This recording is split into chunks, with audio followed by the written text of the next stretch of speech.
Joining us is Director of Athletics Ian McCaw. And Ian, it's an exciting time for Flames fans because there's so much going on. Basketball season is winding down, but you've got the softball and baseball seasons just warming up. Lacrosse is going on. Track is transitioning from indoor to outdoor. Tennis is heating up as well. I'm sure I'm probably forgetting something. Football is they're practicing, and they had their spring game this last weekend. So it's a fun time to be a sports fan. Yeah, it really is. There's a lot going on. Jamie, this overlap season certainly keeps our staff busy. A lot of contests going on, but we always look forward to March. And, of course, the highlight of March is March Madness. We're looking forward to our first ever Conference USA tournament down in Huntsville next week.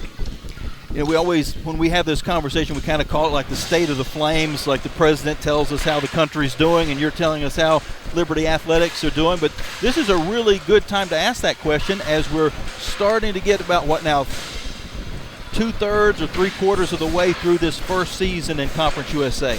Yeah, it's been a great first year. Obviously, our fall sports did very well. Football won the regular season and the conference championship.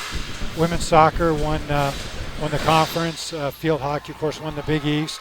And then this winter, our indoor track team, men and women, swept the championship, and our women's swim dive team won the ASUN championship. So it's been a really good year to date, and hopefully we can continue the momentum through the spring.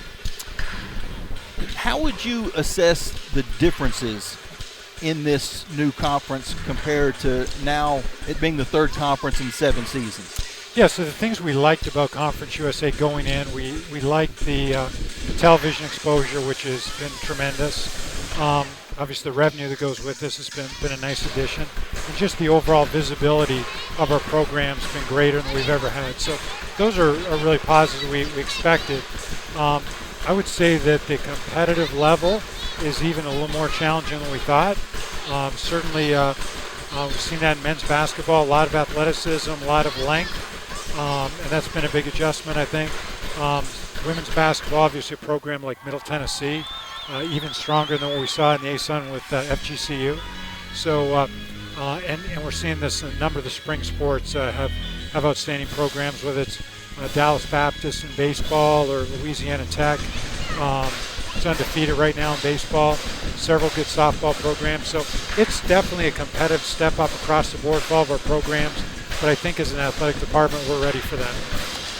I'll use softball as an example just because I happen to know the number off the top of my head, but the conference RPI is 9, which means there's no easy series, but it also means that it gives you the opportunity, wins or losses, it's going to help your RPI by playing against that level of competition. Yeah, that's exactly right, Jamie. I think, for example, ASUN softball may have been around 15 or something like that, so pretty big step up. I mean, if you're in the top 10, that's a good conference, top to bottom, and again, that's going to help us as we go through the conference schedule, which begins this Friday at FIU. So anyway, we're excited about it. It's been a great move for our program across the board, and I think we're really going to flourish in CUSA. So much of college athletics is kind of driven by football. We see that there's some changes in Conference USA with the recent addition of Delaware. That puts it at an odd number. Are you expecting that there's going to be a 12th team added on? I do. I think eventually they're looking to go to 12. That allows for divisional play in a number of sports. So I think that's something that would be beneficial for the conference. We're trying to find ways to minimize the travel. We're a conference that spans right now from Delaware to New Mexico State. That's a pretty big region, and so if we can find a way to reduce travel for our teams, reduce missed class time, that's certainly going to be beneficial.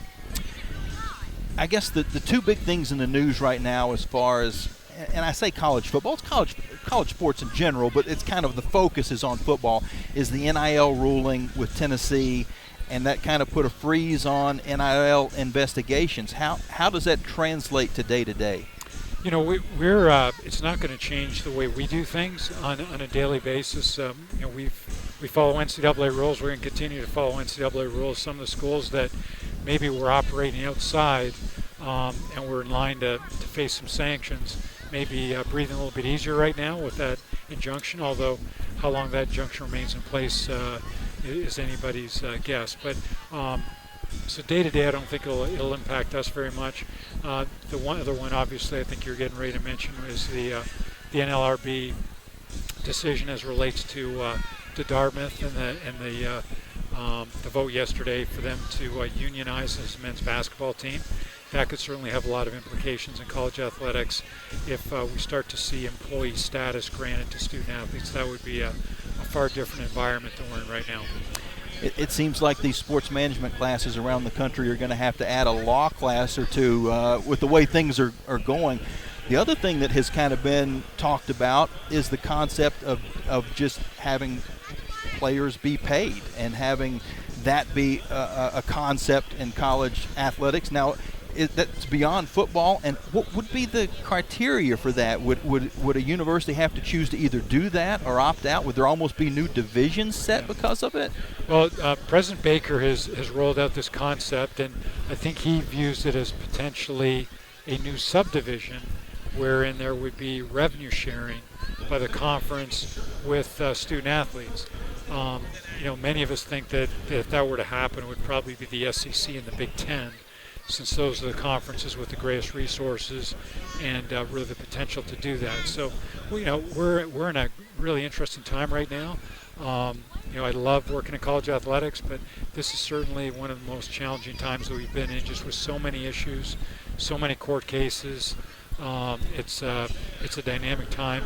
The only thing that's certain is there will be further change, and we'll be anxious to see how that is and make sure that we adapt and are able to be successful in the new environment. I hate to use computer terms, but is it almost like at some point there might have to be a reset button hit? There could be, and some of the discussion is, again, do we need to subdivide? Division I's very large, 360 schools, vastly different budgets, vastly different missions, and there may be a point in time where we just say, we have to regroup some of these schools so that they can operate their athletic program in line with their mission, and it's just going to be increasingly difficult, I think, for some of the lower resource schools to truly compete on a national scale. Got one last quick thing for you. With the conference tournaments, men and women combined in Conference USA, cool for the fans. They can head down and watch a ton of basketball, but probably also cool for the administrators. It almost becomes like a convention of sorts. Yeah, it is. We're looking forward to it. We'll be there basically all week as long as our teams are there, and we're looking forward to it. This is a different model than we're accustomed. I actually like the ASUN model where you're playing on home courts, but we're going to a neutral site, and we'll see how that works for us this upcoming year. It should be a really exciting week in Huntsville. Well, Ian, as always, we certainly appreciate your time and look forward to a great spring to continue on this momentum for Liberty Athletics. Very good. Thanks so much, Jamie. Good to be with you.